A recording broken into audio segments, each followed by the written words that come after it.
Getting You that. can see it was going, but he fought this thing right to the end. Yeah. He's a tough dude. All right, we're streaming this baby live. Yeah. Are we? Well, our headphones on. That's live. This is recorded. Oh, yeah. I've had people say, I saw you on YouTube. Yeah, that's true. Very true. Yeah. All righty. Okay, so you want to record the little intro first? You want another one? Yeah, sure. Okay. Can I hear you? Yeah, no, you can. Can you hear me okay? Okay, I got it. All right. And just, John, get as close as you can to the mic. Sure. Up like that. Exactly. Yeah. It's my third one, I think. Yeah. Yeah, good. And then we can, let's say, we'll just tip this up because you're a tall man there. There you go. Now, where do you live in the East Bay, right? Lafayette. Lafayette, okay. That's not too bad of a drive this time of the day. Oh, no, it was perfect. Yeah, the road wasn't too bad. I don't remember if I could park in this building. I just parked in the street. No, you- Oh, Yeah. okay. That's fine. I usually get people to just park down here, but Yeah, no, the meters were good. Yeah, San Rafael is, they become a little bit more that way, but they're not like San Francisco. all right, you ready, my friends? Yes, let's do it. All right, here we go. Welcome. You're listening to Sports Econ 101, the show where we discuss sports topics from a business perspective. I'm your host, Edward Brown, along with my co-host, Bruce McGowan, longtime sports radio personality. Now, today we have a guest in the studio. We do indeed. We have our good friend Jon Kingdon, longtime scout with the Oakland Raiders, who was with them, and the LA Raiders, who was with them for, I think about 3 decades. So he's got some great stories to tell. Yeah, we definitely want to talk. I'd like to ask him when he comes on in the next segment about the difference between the Oakland Raiders and the LA Raiders, how it was working for both sides. Sure. Well, it's the same organization. It just was in a different location. Yeah, but I guess you still have to deal with, the fans, the personnel. I mean, there might be some changes. Yeah, sure. All right.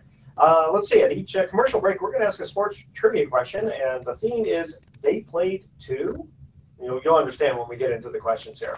And this segment of Sports Econ 101 is sponsored by Pacific Private Money, providing mortgage investments that are currently yielding over 7.5%, secured by Bay Area real estate. Actually, California real estate, because they go throughout all of California. And it doesn't get any more conservative than that. Their average loan to value is less than 56%. No losses. That's the important thing. No losses. Check them out at pacificprivatemoney.com. They actually have a new website also called privatemoneyloans.com, where you can just go and buy a loan. That's already been in existence. That sounds kind of strange, though, buying a loan. Well, you're going to have to explain that to me that sometime. Well, I know that's think about it. Sometimes when you get a loan from Wells Fargo, and then 2 months later, U.S. Bank says, by the way, we bought your loan. We bought your loan, that's true. I know, I'm sounding completely naive about this stuff, but it is interesting, buying a loan. I'll educate you on it. Oh, and you understand about buying stocks and bonds. Oh, there you go. It's just another asset. Just another asset. There you go. We have to do a show on that sometime.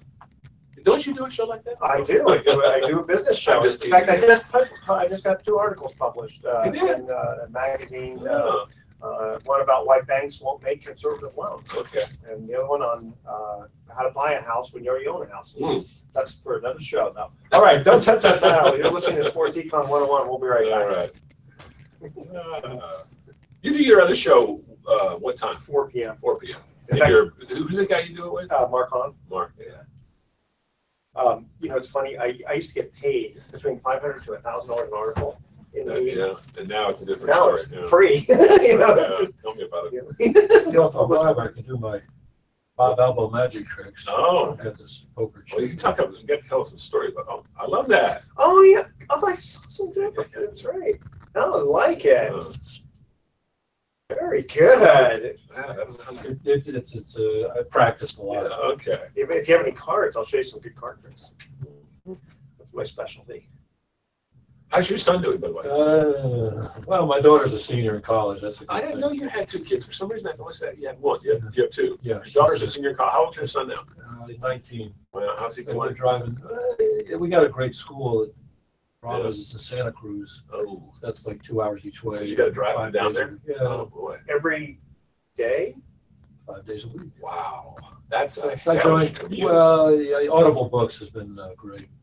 Well, you guys spend time together in the car, so you have a chance to. He's like a 2-year-old with 1-year-old verbal skills. Is that right? Yeah, it's not a lot of fun. Wow, But the school's been great. No, that's good. Bipolar, autistic. Wow. Wow.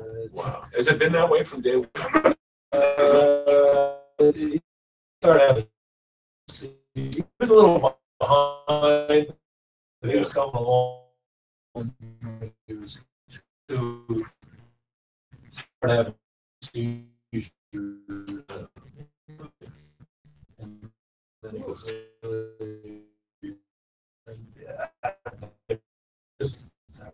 A friend of mine. So I got, I sent them all the notes. I love it. That's great. Sleight of hand. Sleight of hand. There you go. I should have some deck of cards where I can kind of let that make the beard and oh yeah, you know. All right, ready? Yes, indeed. All right. Here we go. Welcome back to Sports Econ 101. Edward Brown here along with Bruce McGowan. Bruce, can you introduce our guest? Yeah, we're going to talk today with Jon Kingdon, longtime scout with the Oakland Raiders. Just came out with a book about Al Davis, which I think he wants to talk about and tell some stories about and kind of promote, which we're happy to do. Absolutely. Because Al Davis, I got to know him not nearly as well as Jon Kingdon got to know him. And let's just start off with how you ended up working with the Oakland Raiders, because you started with them, and I believe it was right at the height of really their time at Oakland, mid to late 1970s. I think John Madden was still around, and Al Davis was in his peak, and the Raiders had come off a Super Bowl or were about to win one of the two that they won in the. What's that like, John? And how did that happen? How did you get involved with the team? Well, I got my degree in English from Oberlin College, and then I got a master's at UMass in sports management. Excuse me. Needed an internship for the degree, and this was 1978. That was John's last year. And the team was 9-7 that year, but I kind of got my foot in the door, and back then the organizations were so small. There might have been 25 people in the whole organization, besides the players and the coaches. And so I just kind of wanted to work in personnel. They were more than happy to get any help they could. Now I think the organization literally have hundreds and hundreds of people, so we probably don't have as much freedom to kind of pick your area. So I got in there. Originally it was Tommy Grimes and Bob Mishak. Steve Ortmeyer was doing personnel as well, and then Ron Wolf came in and worked with him until he had left until in 1993. Wow. Yeah, some good, those who follow football, those are names that are familiar, especially to Raider fans. Raider fans are different. I mean, we talk about the Raiders being different, but the Raiders have always sort of branded, I guess is for the proper use, that their image to sort of fit, one size fits all. The fans, come from everywhere. Oakland has been the heart of where Raider fans really, come from, but they're in LA, they're in Arizona, they're in New York, they're all over the place. I mean, when did that whole thing start? Anyway, because I remember as a kid growing up in the Bay Area. Well, when I grew up in New York and didn't like the Raiders at all. I was a big Jet fan, Giant fan, that kind of thing. But I think it's an international product marketing that people I think really identified on two levels. One, the success of the team. And two, I think people liked someone like Al Davis that was willing to kind of stick his thumb in the eye of authority, and people enjoyed that. And thirdly, there were some tremendous characters that people really found amusing and entertaining. Well, I think a lot of it's just a bad boy image. You got the picture of, a Raider, so to speak, the patch over the eye, and then you get the guys in the black hole, and everyone kind of dresses up. I mean, if they were, the pink elephants, it wouldn't be. I think that'd be a big part of it. Sure. Well, I think part of it was the AFL gave a lot more opportunity to players that weren't getting in the National Football League, and just I think it's something Al really appreciated, and not just Al, but the whole AFL gave a lot more opportunity to the players from the historically black colleges. And, Kansas City with Willie Lanier and Buck Buchanan and people like that. And Al, with Art Shell from Maryland Eastern Shore and Willie Brown from Grambling, well, that was a trade.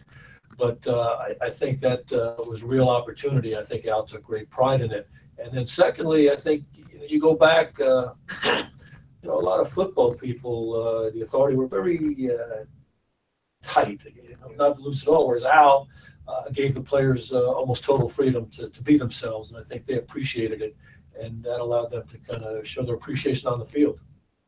One of the things about Al Davis, too, the mystique that he encouraged, sort of cultivated about himself, he made himself available to a certain degree, but he liked to have control over the situation, even though the media can't be controlled.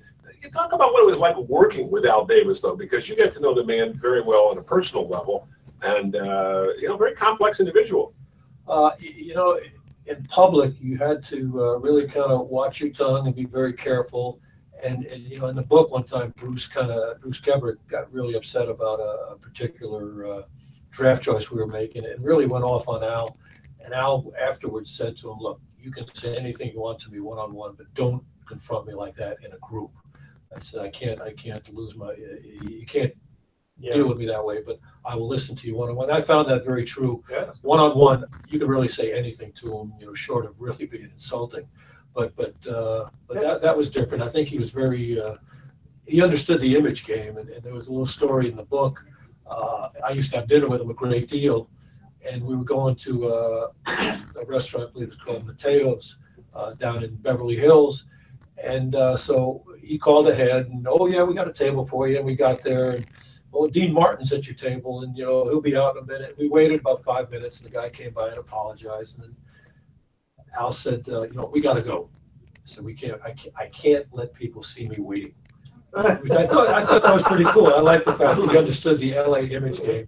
And the guy came back, "Oh, please," and he wasn't mad, but so we just went to another restaurant that he was a regular at. So he understood the image game. I like that a lot. Yeah, never boring with Al Davis. But Al Davis knew football probably as well as any person who worked in the industry, and he had a passion for the game itself. He really loved the players, didn't he? Loved the players. Just to give you another kind of a crazy extreme story, we had a player named Malcolm Barnwell. I think we took him in like the 7th round from Virginia Union. He was okay, had a lot of speed, obviously, and he was a good complementary receiver to Cliff Branch. But he had a lot of off-field issues, and was a decent player, but not a great player. And then, so we're in training camp, and we traded him for a 2nd-round pick to the Washington Redskins, and I was just stunned that we would get that much. So we were in Oxnard, rather. So I happened to go by his room to go over what was going on around the league and our team. And I said, that was a great trade, getting a 2nd-round pick from Malcolm Barnwell like that. And he starts saying, "Oh, Malcolm, oh my gosh, we drafted him. He started the Super Bowl. I can't believe." And he starts tearing up.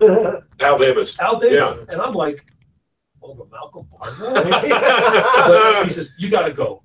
But I really realized how much affection he had for these players. Yeah. I mean, if he felt that strongly about Malcolm, Malcolm went to, to fill the story, he went to Washington, and he was from back there, and he had a lot of issues, and that didn't work out very well for the Redskins. Who did you get for him? Do you remember? It was a second. I'd have to look. Okay. 2nd-round pick probably turned out to be a pretty good player. Yeah, we were pretty good on our 2nd-round. Yeah. Oh, I wonder why Washington did that. Well, Malcolm, they probably didn't do enough background checking on him, and he was from back there, and someone told me the story that he had a lot of issues back there. When they heard Malcolm was going to be in the area, they pulled out all the paper that they had on him, and with bills that he owned and tickets and this and that. Oh, wow. And it just, I have no idea how he's doing now. He was he was a nice person. In fact, real quick, Malcolm, he was very, just a funny story. I remember Chet Franklin telling me a story of Malcolm Barnwell. It really has anything to do.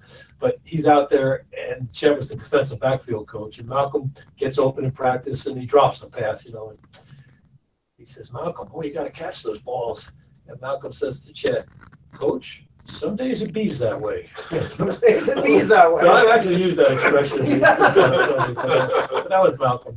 So that kind of displays really the affection Al had for, forgetting Gene Upshaw and Art Shell, and it goes on.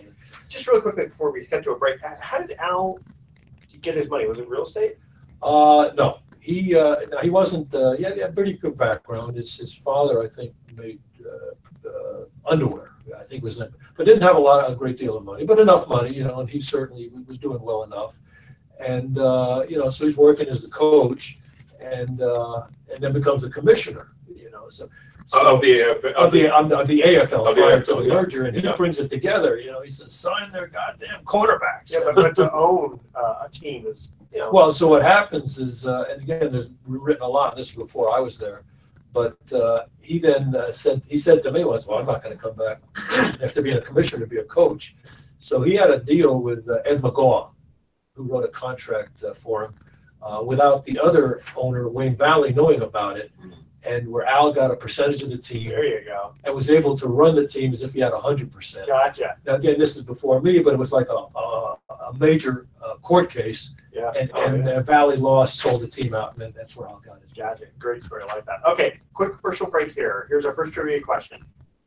Head coach Bud Grant held the reins of the Vikings teams for 18 years. Prior to the Vikings head coaching job, Bud played for which NFL team? Don't answer yet. We'll come back. We're going to give you the answer. Don't touch that dial. Sports Econ 101. We'll be right back. I knew he coached in Canada. That's right. I thought he was on a Canadian team, but I didn't know he was. Remember, he was one of those guys. He was perfect for Minnesota. He looked like he came from Minneapolis. He looked like one of those Swedish, Norwegian types that could be out cross-country skiing or ice skating or something. Big, tough guy. I knew John Vella very well. So John told me the story. So Bud wouldn't let, in the cold weather, that's the story I was going to tell. wouldn't let him wear gloves. Yeah, that's right. John Vella always wore gloves. Let's kind of segue into that. That's so funny because I was going to say it's the one story I know from John. Yeah. Yeah, that was toward the end of his Is John career. still around? I haven't seen him in a long time. He had a souvenir shop. Whatever it is. George Beeler, did he pass recently? No. Okay, he's still if around. He did. I haven't heard Stanford guy. Usually I love George Beeler. Yeah, this was before, he was traded soon after I got there, but for a Stanford guy, he was a little bit out there. Oh yeah, and I think his nickname was Fog. Oh, by the way, because of recording and stuff, we have to watch our language a little bit. I'm sorry. No, I started. Dang it! Yeah, that was it. There you go. All right. Yeah, so funny at KCBS. Sometimes I'll have to be careful. We always make sure our mics are turned off, but I can't believe I've been there 9 months now. It's gone by fast. Long? Evenings. Wow, that's it's fun. It's fun. Yeah, it's kind of a grind, but there's the nice thing at night. There's always something to talk about because there's things going on all the time. NFL, NBA. Oh yeah. We see that game last night. We got as much as we could on the I tell air. you, I don't know how Steve Kerr doesn't lose his mind sometimes. Well, he was pretty funny after the game. You heard what he said? No, he was laughing about it. He goes, "I was smiling because I couldn't believe that we played that terribly and still won the game." Well, I can't believe that they let the guy pick Curry, Curry's man, and give him a free shot. Yeah. Well, I can't believe Harrison Barnes wasn't thinking about the clock. I heard that. But that's why Dallas is one of the worst teams in basketball record-wise. There's a reason. Yeah, that's Smith Jr. though. He's a good one. He's explosive. He's a good one. Okay, here we go. Welcome back to Sports Econ 101. One more time. I'm Edward Brown, your host, along with Bruce McGowan. Here was our first trivia question. Minnesota Vikings head coach Bud Grant held the reins of the Vikings team for 18 seasons. Prior to the Vikings head coaching job, Bud played for which NFL team? That's a good one. I remember hearing that he did play, was kind of a Midland player with some team maybe in the Midwest, like the Bears or the Packers. Well, it wasn't the Carolina Panthers. No, obviously not. New York Giants, I'm not sure. Actually, the Eagles. The Eagles, there you go.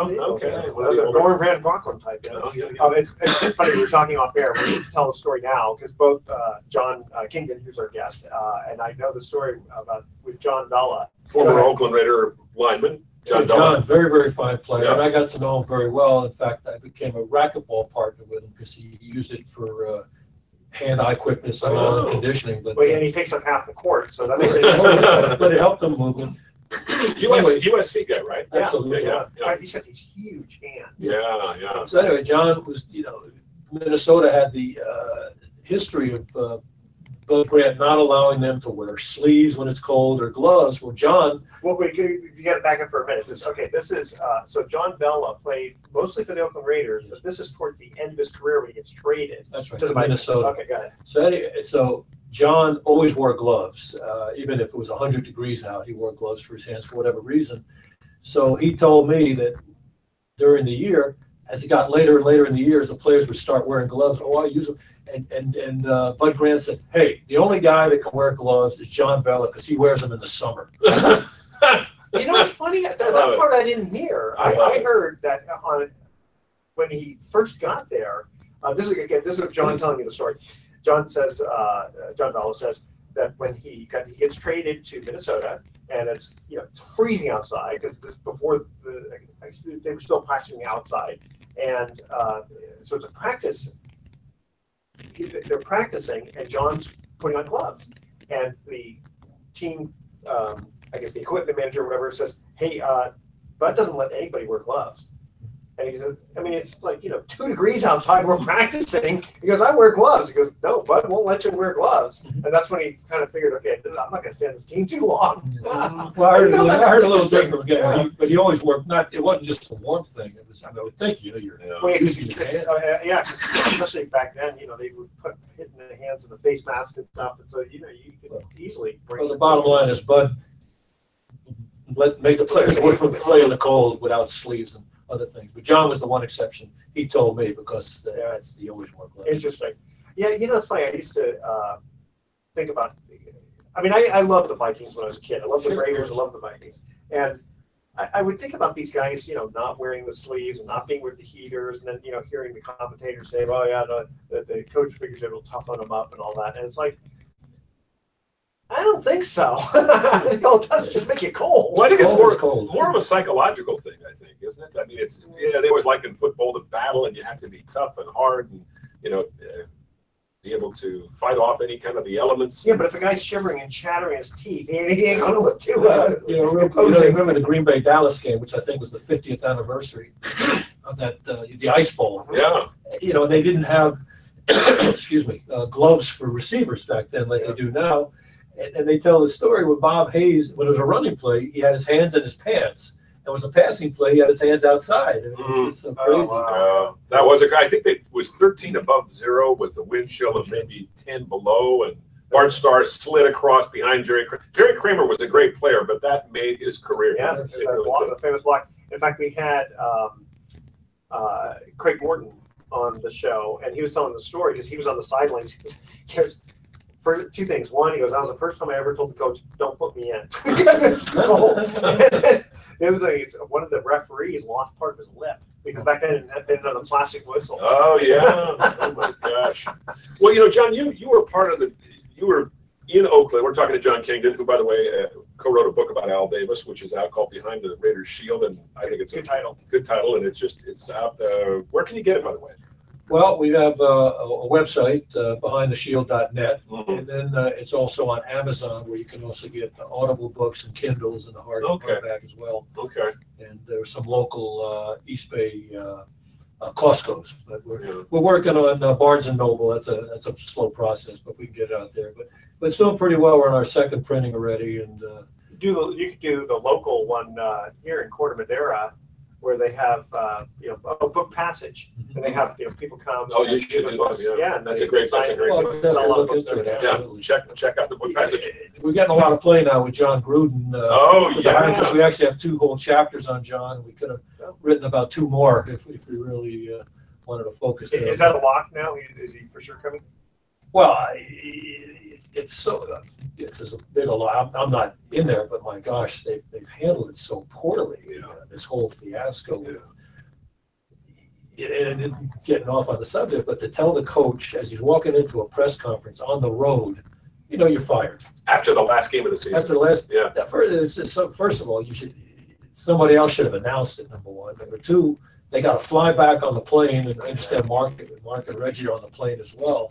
So you couldn't wait till you got back, tell them that, and then make that announcement. So that, and then now here's the other problem for the Raiders with John, who I think it's going to be a great hire. I'm a big fan of that, but you got to go through the Rooney Rule, where you have to interview a minority. Well, if you've got some self-respect and you know that they're going to hire this guy and they're only going to use you to satisfy that rule. It happened to Matt Millen, where it was very clear he was going to hire Steve Mariucci. I remember that. Yeah. And people just refused to interview for that after that. And he got, whether it was him or the team, got fined $200,000. So wow. So the league takes that serious. So now John, I'm interested. I might consider it. So they're going through the motions that way. The thing that bothers me about the Raiders, though, John, and I grew up being a huge Raider fan, is this constant jumping from city to city. First it was to LA. Yeah. Okay, that worked out not real well, but it worked out okay for a while. The team was very good in LA for the first 4 years. Then things kind of slowly came on. Then they moved back to Oakland, but and they had a reasonable amount of success for several years. Now they're going to Las Vegas. I mean, they got one foot out the door. If you're an Oakland Raider fan, how can you support this team? Seriously. Well, the analogy I've heard is your husband says, "Well, I'm leaving in a year or two, but keep keep making the house payments." They're very fortunate last year that they were very successful. Yeah. Now this year, I think there would have been a real blowback to this season, but I think again, you bring Jon Gruden in, it's just going to re-inspire people. I really felt for Derek Carr with losing the fumble. At the end, trying to stretch for that touchdown. Well, it's kind of like what happened to the 49ers. The 49ers were at the bottom of the barrel. Then they bring in Jimmy Garoppolo and all his sweetness and light. Kind of maybe what's going to happen with Jon Gruden coming aboard. I mean, you worked with Jon Gruden for 4 years. Well, he was a young guy, 35, 36 years old. This was his first head coaching job. He'd been an assistant, but not a prominent one in Philadelphia. What was? Tell us some little stories about Jon Gruden. Sure. Jon, like you said, he came in and he looks like a kid. Yeah. But he was so charismatic. I mean, you could see it right from the start. So, we had 4 pretty bad years, and the tail was wagging the dog. It was very undisciplined, kind of place with the players. So Jon comes out his first practice, and he doesn't let anything go by. I mean, we jump, and he's yelling. Guy drops a pass, and he's yelling. I mean, you could see something's new. So he's walking up the stairs to his office, and I'm following him. I said, and I'd been introduced and talked a little bit, didn't know him that well. I said, Coach, that was a great practice. And he goes, Jon, I'm going to make these players hate my freaking guts. But they loved him. They ended up loving him. They loved him. Well, here's the other story that I truly love. It's in the book. So again, the players didn't quite appreciate what Jon was. So we had signed a free agent, Larry Brown. Gave him an enormous amount of money. A DB from the Cowboys, had caught 2 interceptions, and he'd been terrible. This was really Al's pick to sign this guy. And so after one of the practice, he walked into Jon's office and said, Coach, I don't like the way I've been treated around here. This is how I'm going to practice. This is how I'm going to play. This is how it's going to be done. You got that? And he said, yeah, I got it. And he called Mark Artega, and says, Mark, come here. Do me a favor, buy this guy a ticket and send him home right now. Yeah. Wow. Well, he was number 24. That afternoon, we had drafted Charles Woodson, who was 24, but it wasn't wearing 24. He walks out on the practice wearing number 24, and everyone's looking around. There's a new sheriff. And I think that really went far in establishing that. How long did Gruden last? Because he ended up taking Tampa Bay. Well, it was 4 years, and again, it was insane. I mean, I say if Al made mistakes, and I'd say the trading Jon Gruden, if that wasn't the worst mistake he ever made, it certainly ranks in the top 2. I mean, because we had everything in place, and when Jon got there, he told me a couple of years later, it was hard to get coaches to come here, hard to get players because there was such a constant turnover. And, about his 3rd year, people were lining up to come here with Jerry Rice and people like that. And coaches were trying to come here. We had a nice carryover that 1 year with Bill Callahan running the team to get to the Super Bowl. Yeah, it was a very, very frustrating Super Bowl for us Raider fans. Though. Well, that's because Jon Gruden was coaching the other team. He knew exactly how to defend him. All right, we're going to get to our second commercial break. Again, our trivia theme is they played 2. Ray Perkins had the helm of the Giants and Buccaneers until he retired in 1990. He played wide receiver for which team? I got that one. You got that one? Oh, yeah. All right, okay. Yeah. So Jon probably has that one, too. Okay, well, we had to ask one easy I'll let Jon answer it, but I know that one. Yeah, because I actually covered a team that Ray Perkins coached. Well, that's not fair. Yeah. Okay, that's all right. Yeah. Email Edward at SportsEcon101 the answer to that question. Don't touch that dial. We're going to be right back. Did he make a big catch against the Raiders? Against the Raiders, it clinched Johnny Unitas that clinched the 1970 AFC title game and got them to the Super Bowl. They were up 20-17 at the time. And 78, we were not in the playoffs. 1970. Oh, 1970. Yeah, 70, yes. yeah, 70. Yeah, that's this is probably Johnny Unitas' last great game, because in the Super Bowl, Oh, they beat the Cowboys. they beat the Cowboys in the fumble game. There were 8 fumbles or 8 turnovers in that game. But Unitas got him one-on-one against Nehemiah Wilson, and he had about a 3-step edge on Wilson and caught the ball and couldn't catch him. Remember Bill King's call. I was watching the game on television, and I had the simulcast. I had the sound down and listening to Bill. I've got a good Ray Perkins story with the Raiders and Gruden. Oh, good. Okay. But, I always like this. Let's segue Okay, into it. I'll wait. Segue into it. Yeah, we'll do that. And then maybe touch on a little bit about like what it was like to go down to LA and then come back. I mean, just kind of curious, was there any missteps, so to speak? You know what I mean? Or was it just an easy transition? I don't think any transition is easy when you're involving an entire sports franchise. Yeah. Well, especially at Louisville. And the Raiders first moved to LA, orchestrated or started this whole series of moves around the league. Yeah. I don't think it's been good for football. I know Baltimore Ravens fans will disagree with me, Yeah. but Good for stadiums and good for teams. yeah, but not good for the fans. Well, the irony is I always felt that Al was the one that established the Yeah. right to do it. He did. Every team benefited except Al. Yeah, isn't that funny? Yeah, that's very true. Very true. Good point. Here we go. Well, welcome back to Sports Econ 101. Edward Brown here along with Bruce McGowan. Second trivia question. Ray Perkins had the helm of the Giants and Buccaneers until he retired in 1990. He played wide receiver for which team? Stayed at the University of Alabama, which he was a very fine player. For Paul Bear Bryant. I remember I was in high school and Ray Perkins made a big catch for the Baltimore Colts against the Raiders to clinch a victory. Yeah, Very good. AFC title game, 1970 from Johnny Unitas. And then he later coached with the New York Giants. And when I was working in New York, covered a bunch of their games, and he was kind of an old school guy. Pretty good. You have a little Ray Perkins story about Ray Perkins, right? Well, it's actually 2 stories. One is when Tom Flores got the head coaching job after Madden left, the only coach that Al had interviewed was Ray Perkins. And it was a funny story because Al really liked Ray a lot. So I was supposed to take Ray to the airport, and it was like an 8 o'clock flight. So about 6 o'clock, I was talking, and I said, the flight's at 8 o'clock. Okay. And I went by, 7 o'clock, the flight's at 8 o'clock. Now it's 7:30. I said, boy, we were going to leave if we want to catch this flight. Now it's 8:05, and they come out, and Ray says, all right, can I catch them? Well, I'm afraid the flight left. And Al starts yelling at me. I said, what the heck? Anyway, Steve Artmeyer was there, and he said, hey, Al didn't want Ray to leave that night. So but anyway, so Ray eventually came back, was the offensive coordinator. That's right. Under Joe Bugle. That's right. So when John came in, he had the option to keep coaches or to fire coaches. And the first coach he fired was Ray Perkins. Mm-hmm. And Al, one time I was with Al, he was telling us, he started laughing about John firing Ray Perkins. I said, what's so funny about it? Is because John's father, Jim Gruden, was a coach, and Ray had fired John's father. Oh, wow. So John never forgot it. And that's how he had fired Ray Perkins. Interesting.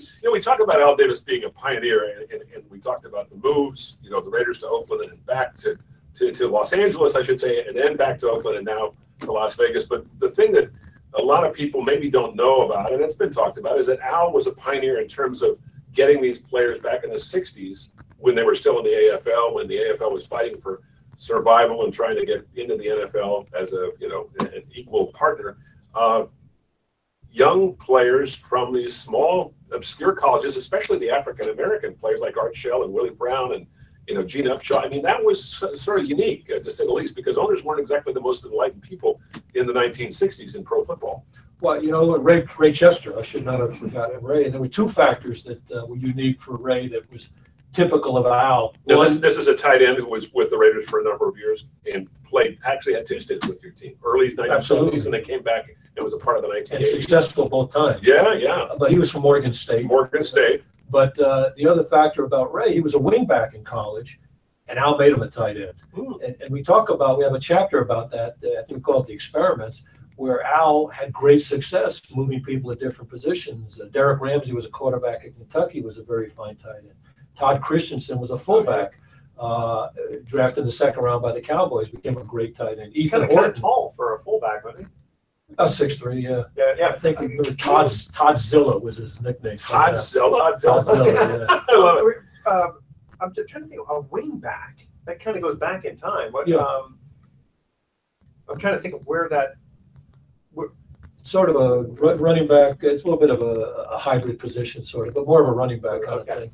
And the other one was Ethan Horton, who was again a first-round pick running back from Kansas City, who became a Pro Bowl tight end. We even talk about Sammy Seal, if you remember, was a receiver.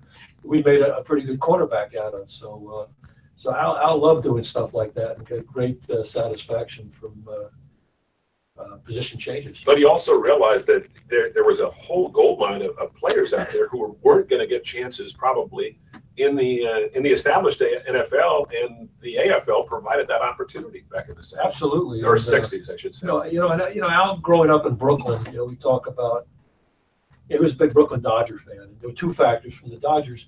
He loved speed, and the Dodgers with Jackie Robinson and Pee Wee Reese, a very fast team, and I think that's where he got the love of speed.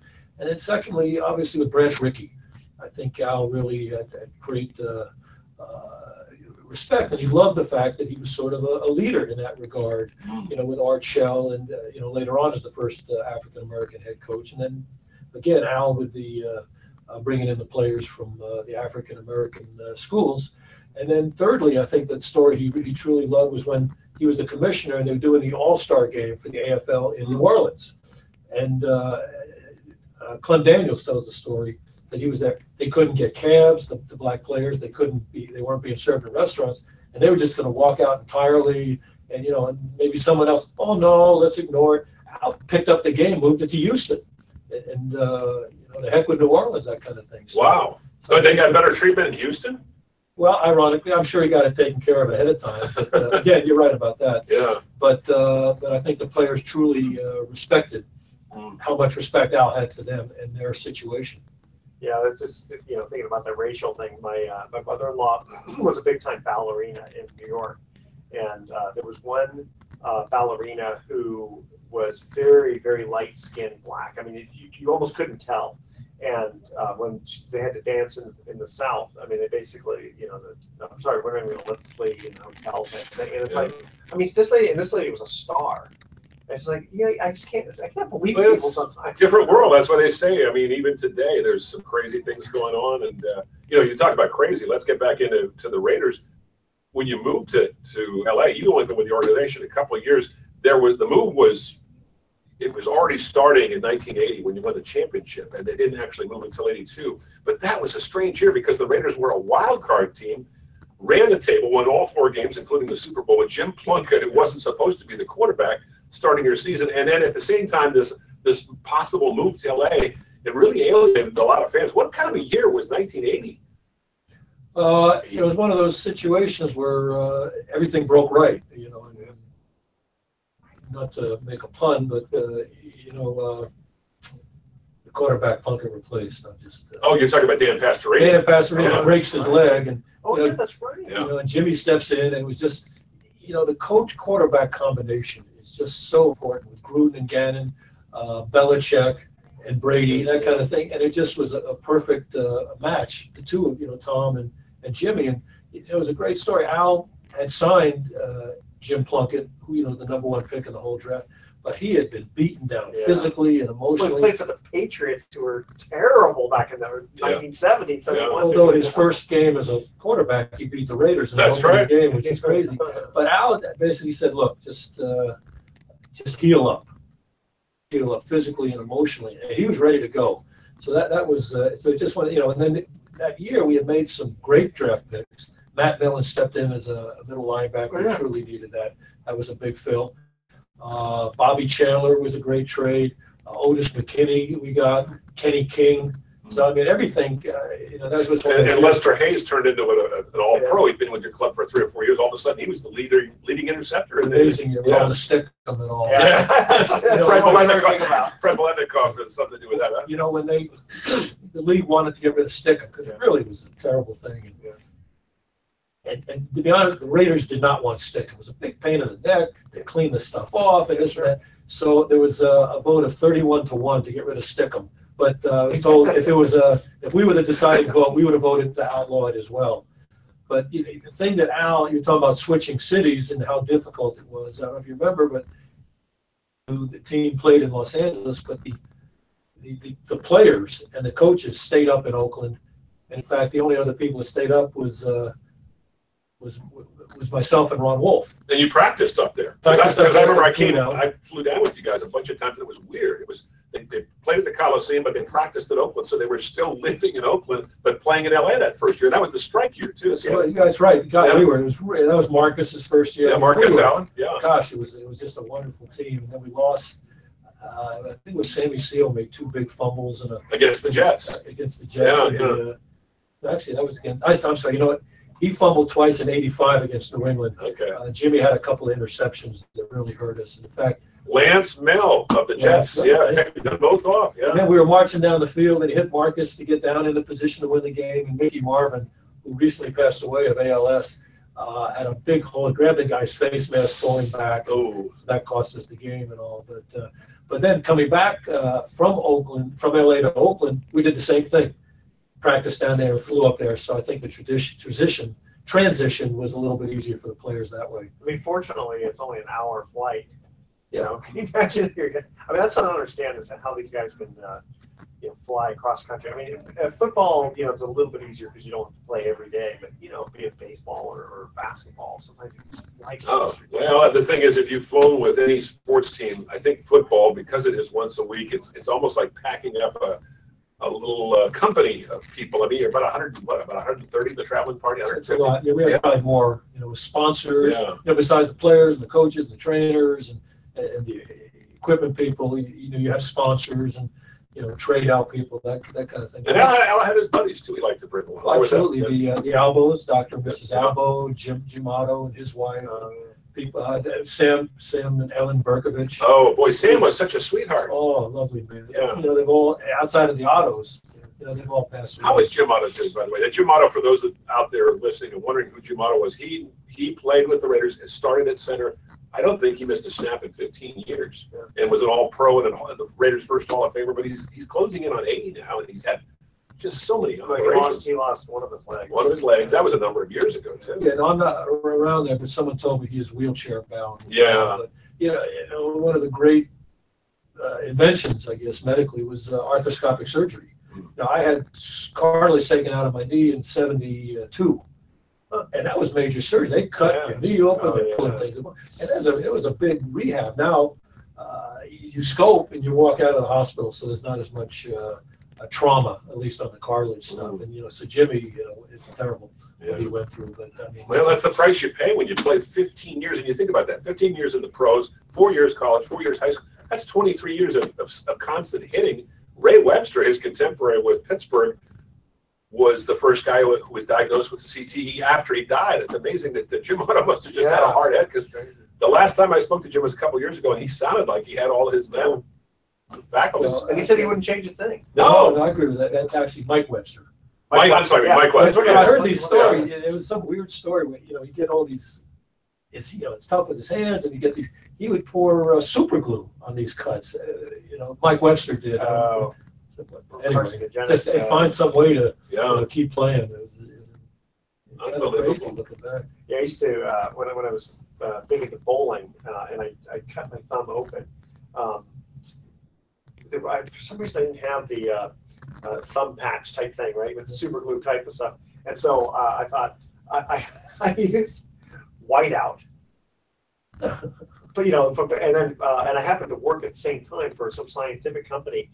And I go, hey, is this going to hurt me at all? He goes, you realize that's cancerous, don't you? I quickly run to the bathroom, wash it off. You're putting chemicals on an open wound. Yeah, that's not very smart. Not a good thing to do. I was only 19. What my brain hadn't formed yet. I sometimes think I'm still 19. What do they say? It's when you're 25. That's when the final formation of your. I hope so. Well, my kid's almost 26. Oh, there you go. He's got all his faculties. Okay, we're going to cut to our last commercial break here. Jack Del Rio, we all know him, right? Now, it says here he began his coaching career with Jacksonville Jaguars in 2003. In 2006, he took the Jaguars to an 8-8 record. Jack played linebacker before his head coaching duties with the Saints, Chiefs, Cowboys, and which other team that he won his only Pro Bowl selection? Mm. So I don't know why they don't mention that he also played for, that he also coached for the Raiders. Maybe this is an older question. But that, do you understand the question now? Yeah. Okay, so. So the one we're trying to figure out the one team that he played for that you didn't list. Yeah. Okay. Exactly. Yeah. And it's head coaching duties. Okay. Okay. Yeah. All right. Don't touch that down. We're going to be right back. Sounds good. I'm sorry, as a player, you said? Well, actually, Yeah, as a player. Yeah, Yeah. must be because you don't get to the Pro Bowl as a coach, right? That's right. You know, there's an interesting stat. He's fired more assistant coaches than any other coach. The whole thing about getting rid of Musgrave, there must have been some personality conflict because bringing in Todd Downing, that just, and I realized there were other factors. You let Latavius Murray walk. You think Marshawn Lynch had his moments, but he wasn't consistent. I'm not there listening to Papa. It's Yeah. pretty good. Yeah. I just said the guy's different. Yeah. You know? Oh, he is. When he's the strongest force in your locker room, maybe that's a problem. Yeah. But and then the story, whether it's true or not, they would.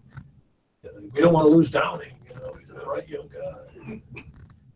You think about it, John. The difference between 12-4 and 6-10, it's 6 games. But last year they won, I think, 7 games in the final seconds, either winning from behind or stopping other teams. This year they didn't win those games. So And yet I'm not there. But the one thing that nobody really talks about was Donald Penn holding out. oh yeah, That really bothered me because first of all, he's at the end of his career. yeah. He needs to be in shape. And then they give him the money anyway. And they give him the money, and then he gets hurt towards the end of the season. Yeah, so that anything makes the Pro Bowl. I can get hurt for a lot less money. Yeah. All right, ready? Yes. Welcome back to Sports Econ 101. Last time for today, I'm Edward Brown, your host, along with Bruce McGowan and our special guest, Jon Kingdon. Third trivia question. Jack Del Rio began his coaching career with the Jacksonville Jaguars in 2003. In 2006, he took them to an 8-8 record. Now, Jack played linebacker before his head coaching duties with the Saints, Chiefs, Cowboys, and which other team that he won his only Pro Bowl selection? I know the answer to that. It was the Minnesota Vikings. It was. Yeah. Very good. You got 2 out of 3. Not I bad. like Jack Del Rio. Jack Del Rio wasn't perfect, and he certainly wasn't a great coach, but he brought the Raiders back to respectability. And Jon Kingdon, our guest here, put it best. I think he deserved better than what he got at the end of the season. That was handled very sloppily, the way they fired him. In fact, the only one that came out looking good was Jack Del Rio, who in his press conference after the game, I think was truly professional. Now, the fact that he has 3 more years under contract, maybe that calms him down a little bit. He should get How much does he make? I think it's $5 million a year. I think he'll be fine. I think that, coaching, John Gruden knows that, and John Madden said this the other day, he says, when you get into coaching, he said, I was a coach for 10 years. He says, I worked 100 times harder than I ever worked as a broadcaster. So Gruden, even though I know he'd love to come back and coach and probably will, as we speak, who knows, he may have already been named the head coach. He knows what he's in for. Don't you think? Yeah, with his eyes open. There was an interesting article, I think Dick Vermeil, I don't know if you saw that, came out and said, you know what, this guy's a great coach. He's got to get back into coaching. I think he's really got to sort of scratch that itch. And whether that's what finally turned it for John, whether or not, but I think everyone's welcoming him back with open arms. Very good.